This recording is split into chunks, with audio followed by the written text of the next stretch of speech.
the application. The application has been changed and there will be no parking space and no access for cars into the schoolyard. So that's irrelevant now.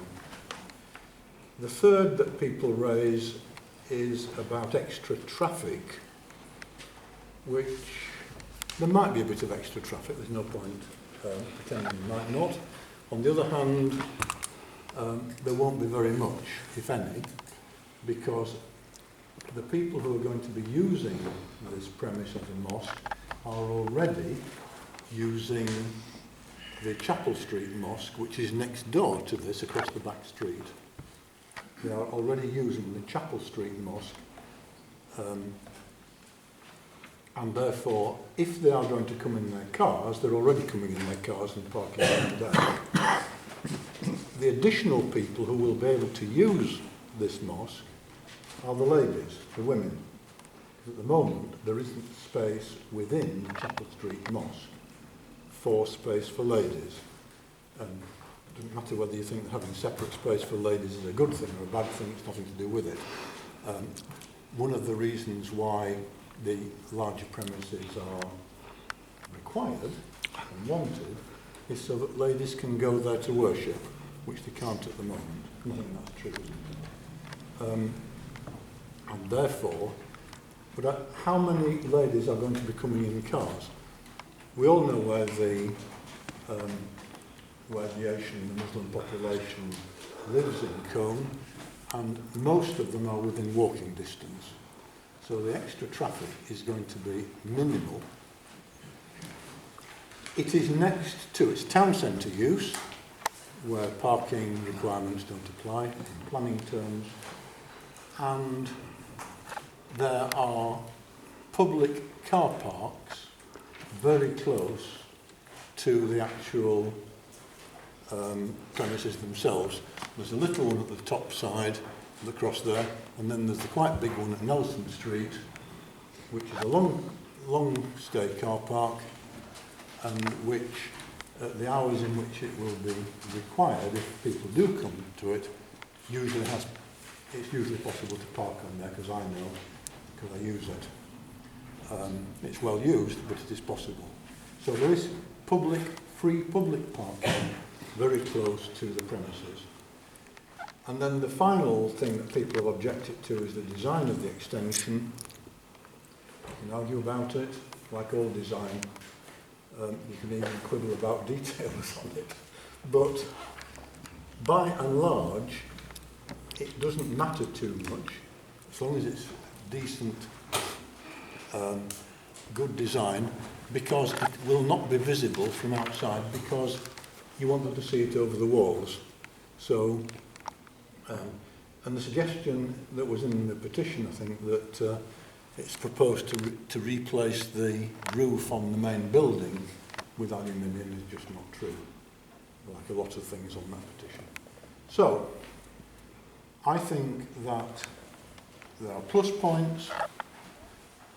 Bringing a grade 2 listed building back into use, renovating it, giving it a local use for local residents in Colne, and doing it in such a way which will enhance the building, will enhance the area, and which is really not going to cause a nuisance to local people to any significant extent at all. The present mosque has been there for 35 years. When it was given planning permission originally, there was a bit of a fuss. There hasn't been any fuss whatsoever since then. The only fuss we've had from the mosque is when people in the mosque have complained about various noisy events taking place close to it, upsetting them, not the other way around. So I am, I'll hear what Councillor Foxley says again, but I am perfectly happy to support this planning application as it is. I think we could go around discussing this all now and we're getting closer to moving. So I'm going to move with condition that the glazing is extended around the corner as suggested by the conservation officer. I'll second. we have a proposal on the table for passing the application Council. with the extension,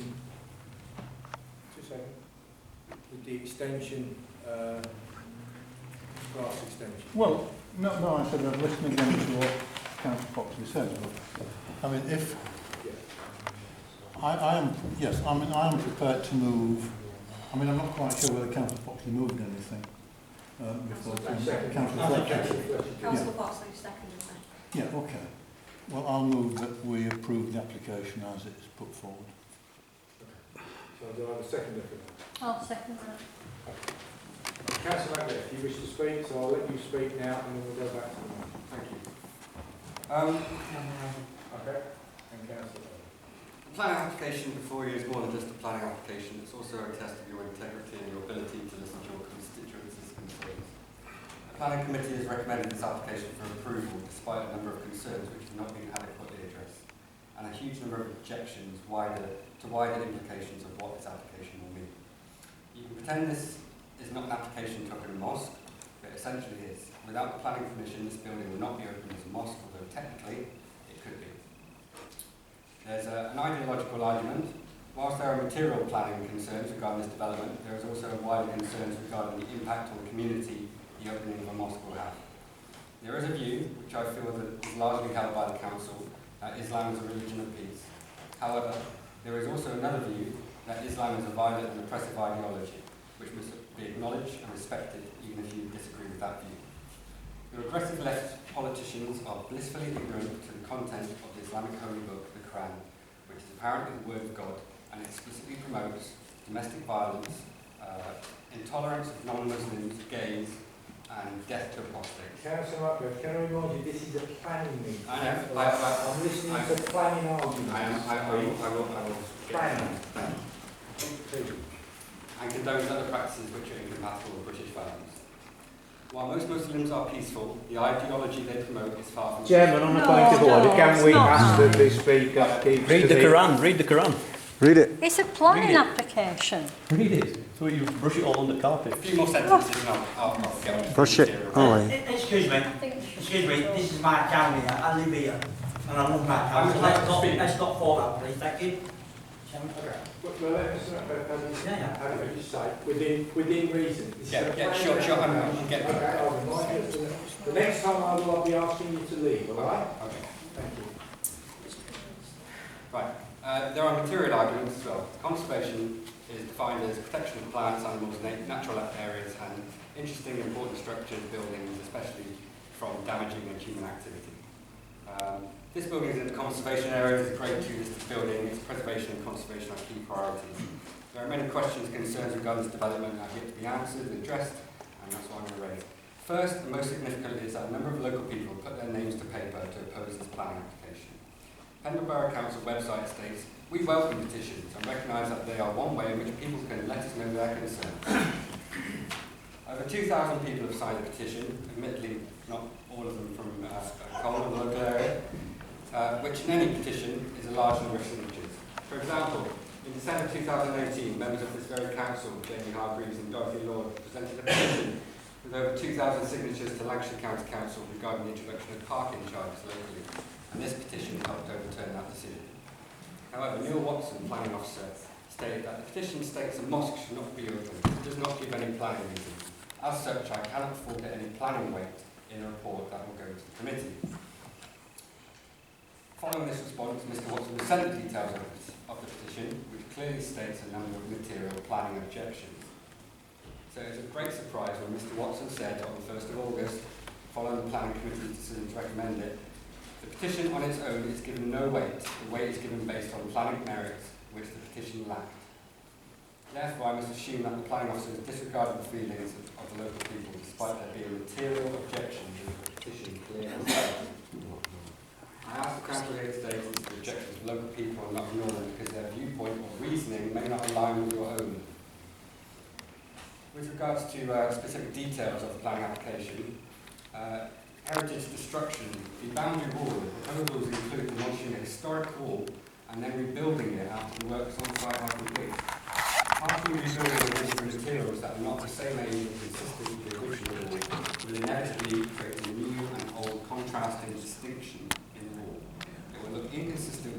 boundary wall and would not have its aged patina to fit in with the site and surrounding area. It will be a brash collision of two different times being forced together, and it will leave an ugly and unsightly boundary wall. The planning committee states that this boundary wall adds significance to the whole composition. The flagstones. The owners have already previously been condemned by this council for removing and disposing of the historic flagstones in the courtyard of the site. Thankfully, speedy action ensured that these were recovered and relayed. However, this action shows a severe disregard for the specialness and listed building status of the site. The new extension will require removal of some historic flagstones, which again are part of the heritage site. What will happen to this historic item? Will it be preserved or used elsewhere on the site, or sold off as before? Style. Concerns must be raised about the style of the new extension buildings. The original church school building is made from asher stone with a slate roof. The new extensions would be stone and glass construction with a metal roof. Historic England's conservation principles, policies and guidelines state that new work or alterations to a significant place should normally be accepted if there is sufficient information comprehensively to understand the impacts of the proposal on the significance of the place.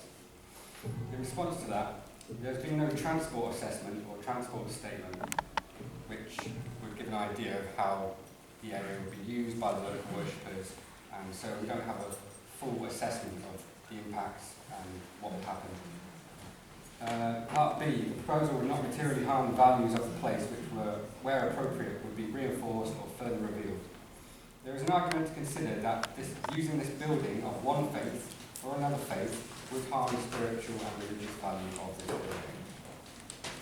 C, the proposals aspired of a quality design and execution which may be valued now and in the future. The design is very controversial. There is heavy objection to the use of metal standing seam zinc roofing, which is wholly out of keeping with the site and the area as a whole.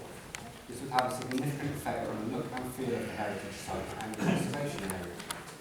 Despite assurances from the planning committee that the roof would not be visible from outside the boundary wall, I find that hard to believe, and there has been, well, what I've seen on the public plans, no height specification of new extension buildings, and the fact that Exchange Street is on a heavy gradient, therefore providing more site visibility. A slate roof would have been much more in keeping with the heritage site in the local area. As was in the case in the 1960s when the trend was to build everything in concrete, and we now look back at that and cringe, I fear that the same will happen with regards to this metal roofing, but by then it will be too late to stipulate any such changes.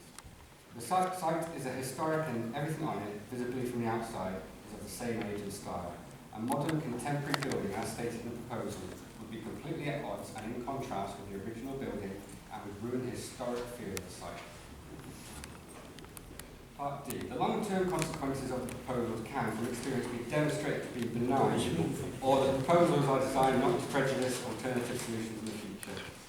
The long-term consequences of the proposal are significant in that it will destroy over a quarter of the historic boundary wall, reduce its heritage value by doing so, and the introduction of a metal roof without character in the rest of its site will also devalue the heritage asset. Policy EVN 1 states that historic environment heritage assets of the borough, including listed buildings, including aesthetic buildings, served and where appropriate should be enhanced. Is a zinc metal roofing enhancing the look of this site? Historic England conservation principles, policies and guidance also state, part 153, the fact that a place is neglected should not of itself be grounds for agreeing a scheme that would otherwise be unacceptable. Therefore, just because plans propose to bring an unused building back into use doesn't mean a bad proposal should be accepted. To use a Brexit term, no deal is better than a bad deal. The Planning Committee report has proposed the extension would result in minor harm to the significance of the listed building in the conservation area. And that significantly bringing it back into use will be outweighed by public benefits and enabling the building to be put back into use.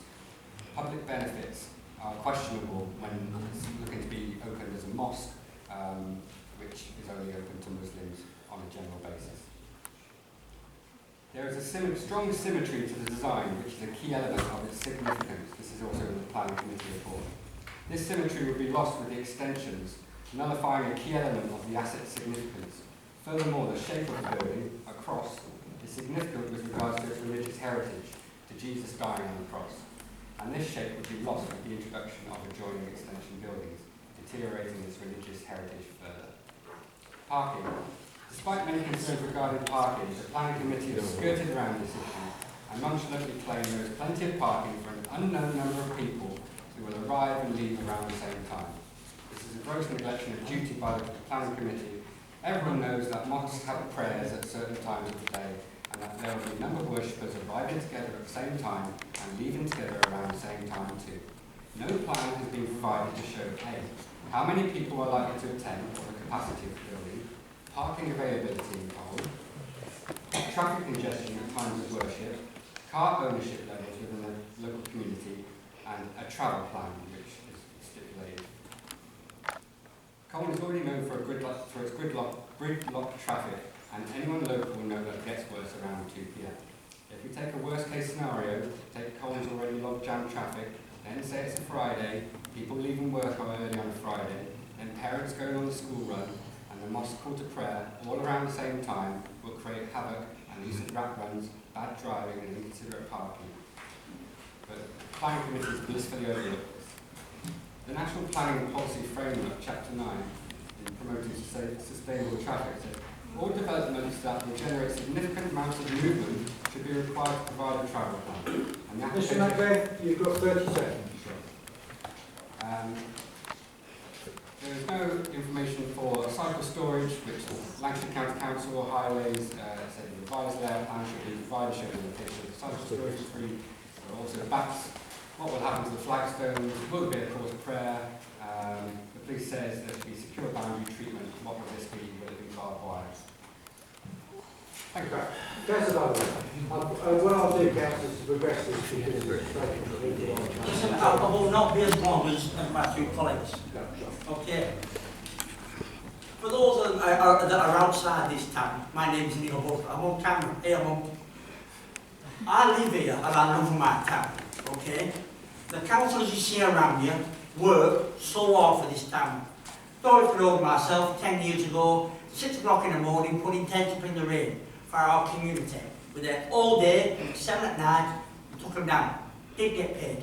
Young lady on the left here, Sarah Coburn Price, very posh. When I first met her, I thought, oh my God, she's posh. What? She was there at 6 in the morning, in the rain, putting tents up. That's just a little bit about me and Looking at me. town. Can I come from Nelson? So, a lot of things I want to say, but I'll keep it quick. That young man there, Neil Watson, is obviously the main man in planning. Everything that young man said, he's already addressed. This man does not bend in the wind. If we want something done, he won't bend. So I trust this man with everything. Everything. And to say that he doesn't take notice is ridiculous, young man. So, let me go to some idiots' petition. Okay, the idiots' petitions. It was signed by 2,000 people, apparently, from all around the world. Letter. Okay, it was based on false information. False information. So how can you vote on something that just says, oh, there's going to be a green dome, there's going to be loudspeakers? Total rubbish, and it annoys me that people come to our town. I like to say my town, so I'm proud of it.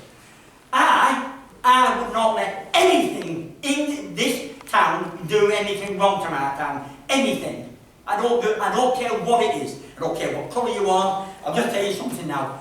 God left my life 693 days ago. God left my, so it's not religious to me. It's a school. And it's going to be a new mosque. No, it's not going to be a new mosque. It's going to be a mosque that's moved, and I did it with my little feet yesterday, 15 metres it's moving. 15 metres. The same people that go there are going to go there. So all this idiot is giving information out that's false, and people are believing them. It's not right, it's wrong. I wasn't going to say anything until the young man spoke on his law. And now I feel it's my duty to my town. I will support this 100% because it's doing nothing wrong to our town. It's not moving anything to our town. It's bringing the building back that is falling to bits. And somebody asked me, because I go to the pub quite a lot, and people ask me, oh, what I'd have done with that. And I say to them, it's £250,000. give it me, I go buy the building and you put a bingo in there. Nobody wants to spend money on it. Only these people. We're going to call them Muslims. Call them what you want. Right? I read the Quran.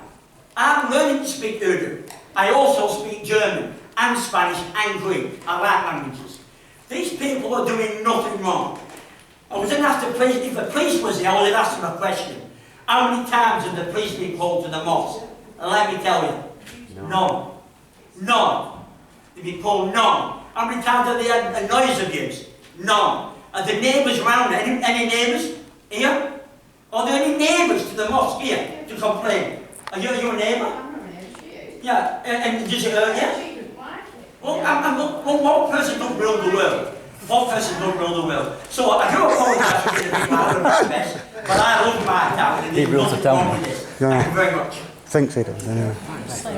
He's a rat. He's a rat, honestly. Known him for years and years. How do you call it that? Neil, I have to thank you for saying that. That has moved me. And I was going to say, when I came in here tonight, I was told by a lady who was very, very angry, we do not want a green dome on that building. Well, whoever in the right mind will put a green dome on that building? Please don't film me. Why not? Am I allowed to? He's a Nazi. I'm not a Nazi. Right, let's discuss this. Why is he a Nazi? Why am I a Nazi? Hang on. Why is he a Nazi? Let's get this on film. Who's the outsiders here? Who's the outsiders? Why am I a Let's get to the Nazi? bottom of it. Calm down. Why is he a Nazi? Why am I a Nazi? The persecution, extermination of Jews. Let's explain this. He's called someone a Nazi. Let's get to the bottom of it. If you're going to continue to speak... No, he's called someone a Nazi. When do I get to speak? When do I get to speak? You don't. We don't. We Very don't. soon I'll be phoning... So what about this guy? He's called him a Nazi. What evidence have you got to back that up? So he's a Nazi because he was called... Because I wear a Tommy Robinson t-shirt who's fucking gone to prison for child rape gangs. Shame on you. Shame on fucking you, pal. I would ask you gentlemen to leave. Yeah. So why is he called Hardly him a Nazi? surprising. What does Hardly Tommy Robinson surprising. t-shirt have to do with extermination of Jews? It's nothing to do with But me. you said it was about planning, so why has he called him a Nazi? What's that got to do with planning? You promote somebody and it's happened. Now please, When you gentlemen... promote somebody, shame on you. Shame on you. Shit, innit? You saw how You to know talk to the exactly- working you know class, saw fucking how to exactly touch. what's going on. What about, you said, councillor, I forgot your name, you said about how Muslim area, why are Muslims segregated into a separate area? Why is that? So Why has you're- David Cameron said that multiculturalism has failed? Obviously not here for this. Who's the outsiders out of this town? Who's the outsiders? Listen Who's the to outsiders? me. So I don't live in Colne. Just get on with this. He said Nazi. Okay, Get over You it. don't care what he said. Get over it. Get over I it. called him a bald-headed prick. You're the Nazis. You're the Nazis. You lot are the Nazis. I'm from Colne. I come from Nelson. I live in Colne. It's Yes. called alarm and distress. Yes, Call it from someone a Colne. Nazi. Call someone a Nazi, alarm and distress. My It's name hurt is someone's Councillor feelings. Wall, I'm the chairman. I would ask these Got it three all on gentlemen video. to leave. We've got it all on video. They are, Don't shout at me, please. Don't shout at me. they are disrupting this meeting. They have started verbally... No, against he one of called the him a other Nazi just for standing there. Got it So all I on would video. ask you to remove them. These three. Sorry, we'll leave this. Thank you. We'll Thank leave you this. very much. Think of your children and your grandchildren. Yeah. We'll bury your heads in the sand. Up to me, then. Over a million children have been raped by Muslim rape gangs in 30 years. The councillor called him a Nazi. When I chirp up and say, defend it, why have you called him a Nazi? We get removed. He said nothing, he just recorded And he it. called me a Nazi Got it just all because I on have film. this All t-shirt on on. film. Just this t-shirt, I'm a Nazi. So I explained, can you explain why he supports extermination of Jews? Say, get out, get out. I'm going upstairs. These Got it all on lads film. did nothing wrong. Got it all on film. Nothing How wrong. are you doing? All on YouTube. Calling them an accent, story. We didn't even speak, did we? We were just there. Said we're outsiders, outsiders. We come from this town. Exactly. We kept quiet. You never open your mouth. I'm getting on council. I'm getting on council. Oh, we're all suit and all like that. Get rid of the That's what we need, the people on the council. Not robots. Meanwhile, causing anxiety to a paedophile now faces prison, and these support it. And turn their battens on elderly women. Well, down the mental police down London, beating elderly women up. They don't support it, they have to support Following it. orders, the Nazis blindly followed orders. Will the police do the same? Don't get yourself locked up, Dad, it's not worth it. Bollocks. Thank you, sir. Thank you very much. See you later, you take care. Get that on Britain First, YouTube, Crime Bodge, the lot. Well, it's going on, yeah. I support him, Tommy Robinson. We all support.